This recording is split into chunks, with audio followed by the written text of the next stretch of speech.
അസ്സലാമു അലൈക്കും. അക്ഷരപ്പുലരിയുടെ മറ്റൊരു എപ്പിസോഡിലേക്ക് സ്വാഗതം.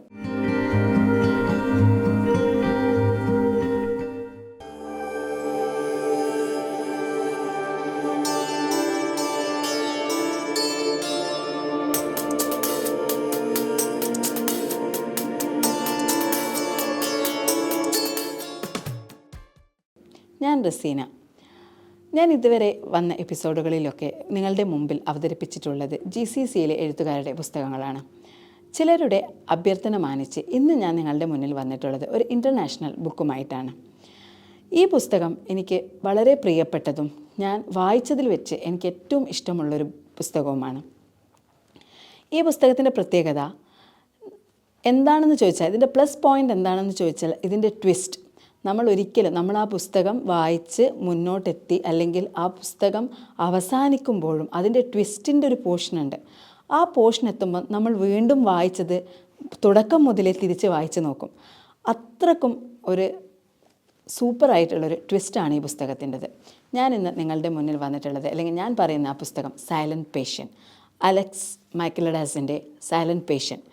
This book is sold over 10,000 copy. ന്യൂയോർക്കിലെ ബെസ്റ്റ് സെല്ലറായ ഒരു ബുക്കും കൂടിയാണിത്. ഇതിൻ്റെ നിങ്ങൾക്ക് മലയാളം വായിക്കണമെന്നുണ്ടെങ്കിൽ ഇതിൻ്റെ മലയാളം വേർഷനും കൂടി ഇപ്പം അവൈലബിൾ ആണ്. എന്തിന് 5 പ്രാവശ്യം അദ്ദേഹത്തിൻ്റെ നെറ്റിയിലേക്ക് വെടിയുണ്ടകൾ പായിച്ച് അദ്ദേഹത്തിനെ കൊലപ്പെടുത്തി. അതാണ് ഈ കഥയുടെ തുടക്കം. Alicia shooted 5 times to her husband and she never spoke even or uttered a word. ഈ കഥ മുഴുവൻ അവൾ ഒരു അക്ഷരം പോലും മിണ്ടുന്നില്ല. ആ കൊലപാതകത്തിന് ശേഷം അവൾ നിശ്ചലമായിരിക്കുകയാണ്. ആര് എന്ത് ചോദിച്ചാലും, നീതിപീഠത്തിൻ്റെ മുമ്പിൽ പോലും അവളെ ജയിലിലേക്ക് തള്ളപ്പെടുമെന്ന് അറിഞ്ഞിട്ട് പോലും അലീഷ്യ ഒരക്ഷരം മിണ്ടുന്നില്ല. എന്തുകൊണ്ടാണ് അലീഷ്യ പിന്നെ സംസാരിക്കാത്തത്? അതാണ് ഈ കഥയുടെ ഉള്ളടക്കം. അവൾ എന്തിനാണ് ഇത്രയും പെർഫെക്റ്റ് ആയിട്ടുള്ള ഭർത്താവിനെ കൊന്നത് എന്ന് ആർക്കും കണ്ടെത്താനായില്ല. കാരണം ആ സംഭവത്തിന് ശേഷം അലീഷ്യ സംസാരിച്ചിട്ടില്ല. കോടതി മുറിയിൽ അവളുടെ നിരപരാധിത്വം പോലും അവൾ തെളിയിച്ചിട്ടില്ല. എന്നാൽ പ്രൊഫസർ ഡയോമെഡിസ് വിലതിരുത്തുന്നത് അലീഷ്യയുടെ ചൈൽഡ്ഹുഡ് ട്രോമ, അവളെ സൈക്കോളജിക്കൽ ചൈൽഡ്ഹുഡ് ട്രോമയാണ് അവളെ ഈ മൗനത്തിലേക്ക് തള്ളിവിട്ടതെന്നാണ്. നീതിപീഠം അവസാനം ഒരു കൺക്ലൂഷനിലെത്തുകയാണ്. അവളെ ജയിലിൽ അടക്കുന്നതിന് പകരം ദ ഗ്രോവ് എന്ന സൈക്കോളജിക്കൽ മെൻ്റൽ ഹോസ്പിറ്റലിലേക്ക് അഡ്മിറ്റ് ചെയ്യാൻ. അവിടെ രസകരമായ പല സംഭവങ്ങളും നടക്കുന്നുണ്ട്. എന്നാൽ നിഗൂഢതകളുടെ ഒരു കവചം തന്നെ അവിടെ തീർക്കുന്നുണ്ട്. അവിടെ നമ്മുടെ താളവട്ടത്തിലൊക്കെ കാണുന്നത് പോലെ ഇൻട്രസ്റ്റിംഗ് ആയ ഒരു നേഴ്സ് അവളെ പരിചരിക്കുന്നുണ്ട്. പക്ഷേ എല്ലാവരിൽ നിന്നും അവൾ ഒഴിഞ്ഞു മാറുകയാണ്. ആരിൽ നിന്നും ഒരു അക്ഷരം പോലും അവൾ മിണ്ടുന്നില്ല. ഒരു മനുഷ്യനെ, എനിക്ക് ഈ കഥ മുന്നോട്ട് വായിക്കുമ്പോൾ വളരെ അതിശയകരമായി തോന്നിയത്, ജീവിച്ചിരിക്കുന്ന ഒരു മനുഷ്യനെ എങ്ങനെ 6 വർഷത്തോളം ഒരക്ഷരം പോലും മിണ്ടാതെ നിൽക്കാൻ കഴിയും? താൻ നടത്തിയ ഒരു കൊലപാതകം, അതും അത്രയും സ്നേഹിക്കപ്പെടുന്ന ഒരു മനുഷ്യൻ തൻ്റെ ജീവൻ്റെ പാതിയായ ഭർത്താവിനെ കൊന്ന്, എന്തുകൊണ്ട് അവളത് ലോകത്തിന് മുമ്പിൽ പറഞ്ഞു തീർക്കുന്നില്ല? എന്തുകൊണ്ട് അവൾ സംസാരിക്കുന്നില്ല? അതാണ് ദ സൈലൻറ്റ് പേഷ്യൻ്റ്. അവിടേക്കാണ്, ദ ഗ്രോവ് എന്ന ആ ഒരു മെൻ്റൽ ഹോസ്പിറ്റലിലേക്കാണ് ലിയോ ഫാബർ എന്ന സൈക്കോളജിസ്റ്റ് വരുന്നത്. ലിയോ വന്നതിന് ശേഷം അലീഷ്യയിൽ ഉണ്ടാകുന്ന മാറ്റം. അലീഷ്യ പിന്നീട് കണ്ണുകൾ കൊണ്ട് സംസാരിക്കാൻ തുടങ്ങുന്നുണ്ട്. അലീഷ്യയുടെ ഡയറി കണ്ടെത്തുകയും അതിൽ നിന്ന് അവളെ ആരൊക്കെയോ അപായപ്പെടുത്താൻ ശ്രമിക്കുന്നുണ്ടെന്നും ആ ഒരു കൊലപാതകത്തിന് മുമ്പുള്ള അവളുടെ ദിനങ്ങളെ അവൾ കുറിച്ചിട്ടിട്ടുണ്ട്.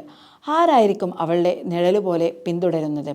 ആ സംഭവം നടക്കുന്നത് അന്ന് ഉച്ചയ്ക്ക് അവളുടെ കിച്ചണിൽ നിന്ന് നോക്കുമ്പോൾ വിൻഡോയിലൂടെ നേരെ മറുപുറത്ത്, അല്ലെങ്കിൽ നേരെ മറുവശത്ത് ഒരു ബ്ലാക്ക് കോട്ട് ധരിച്ച ഒരു ആൾ അവളെ പിന്തുടരുന്നുണ്ട്. ഈ കഥയിൽ നമ്മളെ അതിശയിച്ചു പോകുന്ന ചില നിമിഷങ്ങളുണ്ട്, സീനുകളുണ്ട്.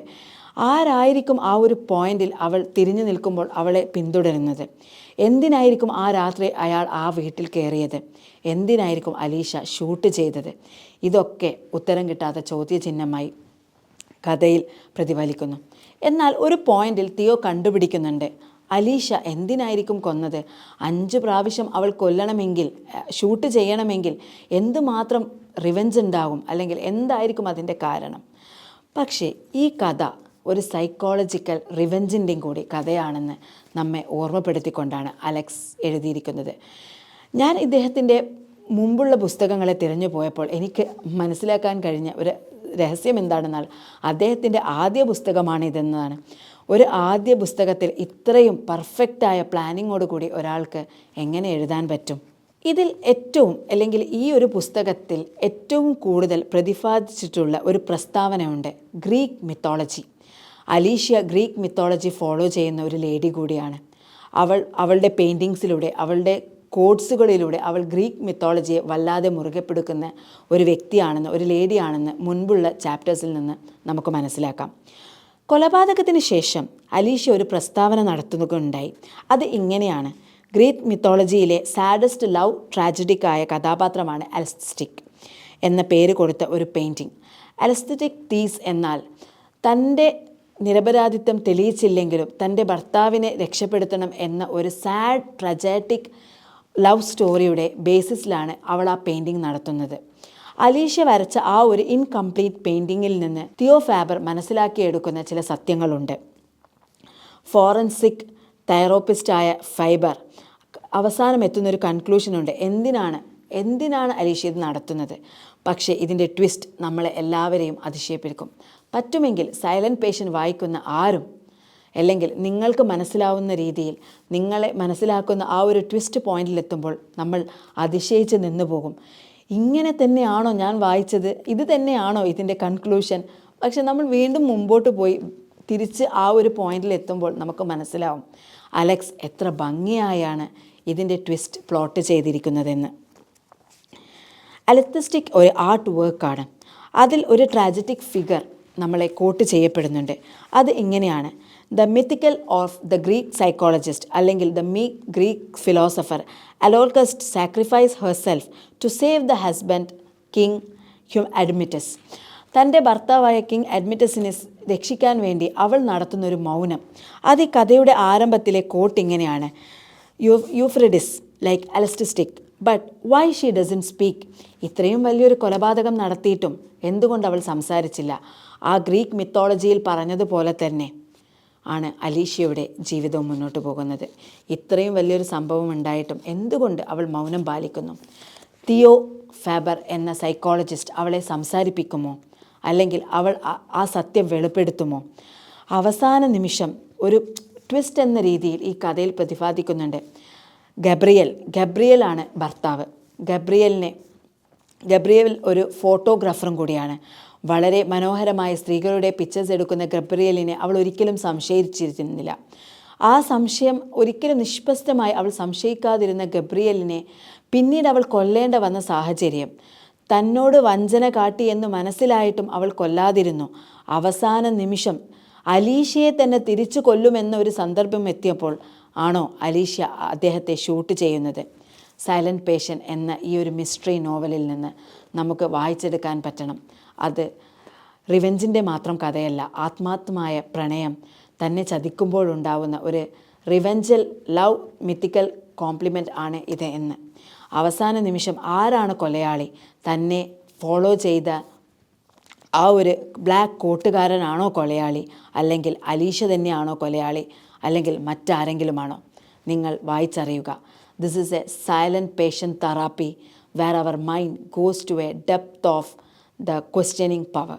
സൈലൻറ്റ് പേഷ്യൻ്റ് എന്ന ഈ പുസ്തകം ഞാൻ കുറേ മുമ്പ് വായിച്ചതാണ്, പക്ഷേ പലവട്ടം ഞാനിത് വായിക്കാറുണ്ട്. ഇതിൻ്റെ ഒരു പ്രത്യേകത, ഇതിൻ്റെ ഭാഷ അത്ര എളുപ്പമല്ല. ഗ്രീക്ക് മിത്തോളജിയും ഗ്രീക്ക് എത്നിക് ഫിലോസഫിയും ഒക്കെ അടങ്ങിയിട്ടുള്ള ഒരു ഭാഷയാണ്. പക്ഷേ ഇതിൽ വേറൊരു പ്രതിപാദനം എന്താണെന്ന് വെച്ചാൽ തിയോയുടെ ഭാര്യ കാത്തി, അതേപോലെ അലീഷ്യ ബെർണാണ്ടസിൻ്റെ ഭർത്താവ് ഗബ്രിയേൽ, ഇവർ 4 പേരും നിഗൂഢതകൾ നിറഞ്ഞ വഴിയിലൂടെയാണ് ഒരുപോലെ സഞ്ചരിക്കുന്നതെന്ന് നമുക്ക് അവസാന ഘട്ടത്തിലാണ് മനസ്സിലാവുക. അതാണ് ഈ കഥയുടെ ട്വിസ്റ്റും. അപ്പോൾ എല്ലാവരും ഈ സൈലൻറ്റ് പേഷ്യൻ്റ് വായിച്ച് നിങ്ങൾ ആസ്വദിക്കുമെന്ന് വിശ്വസിക്കുന്നു. ഇതിൻ്റെ മലയാളം വേർഷൻ അവൈലബിൾ ആണ്. ഞാൻ ഒരിക്കൽ കൂടി പറയുകയാണ്, നമ്മളെപ്പോഴും ഇംഗ്ലീഷ് പുസ്തകം ഇംഗ്ലീഷിൽ തന്നെ വായിക്കാൻ ശ്രമിക്കുക. കാരണം ഇതിൻ്റെ ട്രാൻസ്ലേഷൻ നീതി പുലർത്തിയിട്ടുണ്ടെങ്കിലും അത്രത്തോളം ഓക്കെ അല്ല എന്ന് ചില സന്ദർഭങ്ങൾ, ചില സീനുകളിൽ നിന്ന് നമുക്ക് മനസ്സിലാകും. മലയാളവും ഇംഗ്ലീഷും വായിച്ചൊരു വ്യക്തി എന്ന നിലയിൽ ഇംഗ്ലീഷ് തന്നെയാണ് ഇതിൻ്റെ നമുക്കതിൻ്റെ ഇമോഷനും അതിൻ്റെ ആ ഒരു സസ്പെൻസും നമുക്ക് മനസ്സിലാക്കാൻ പറ്റുക. സോ ഈ വർഷത്തെ വായനയിൽ നിങ്ങൾ സൈലൻറ്റ് പേഷ്യൻ്റ് ഇതുവരെ വായിച്ചിട്ടില്ലെങ്കിൽ ഉൾപ്പെടുത്തുമെന്ന് ഞാൻ വിചാരിക്കുന്നു. So signing off Razeena.